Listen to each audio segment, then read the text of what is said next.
So when it comes to hiring in finance, it is particularly important that you use personality questionnaires.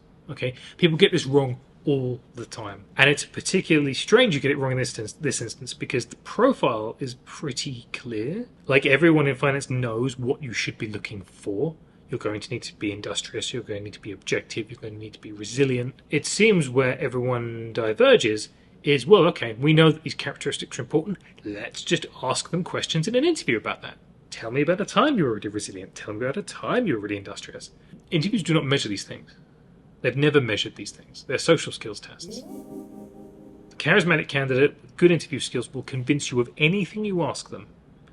You could say, tell me about a time he was really industrious, and then they do a perfectly good answer. Tell me about a time he was really lazy, and they do an equally good job of convincing you the same thing, the same candidate, because it's a skill. It's a skill, and it has no bearing on their actual character.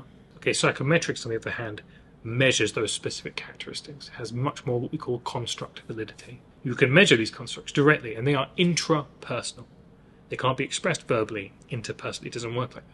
And so you can convince yourself that interviews are measuring these things. They don't. And pretending that they do is creating an opportunity cost.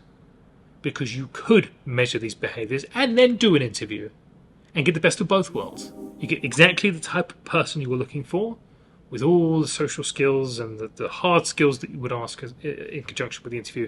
You get the best of both worlds. It has what we call incremental validity. Leaving psychometrics out of the equation is fundamentally just leaving performance and quality of hire on the table. And in a finance environment, that has very clear, quantifiable costs. So don't be afraid to use and experiment with these assessments. They do what they say they do far better than interviews.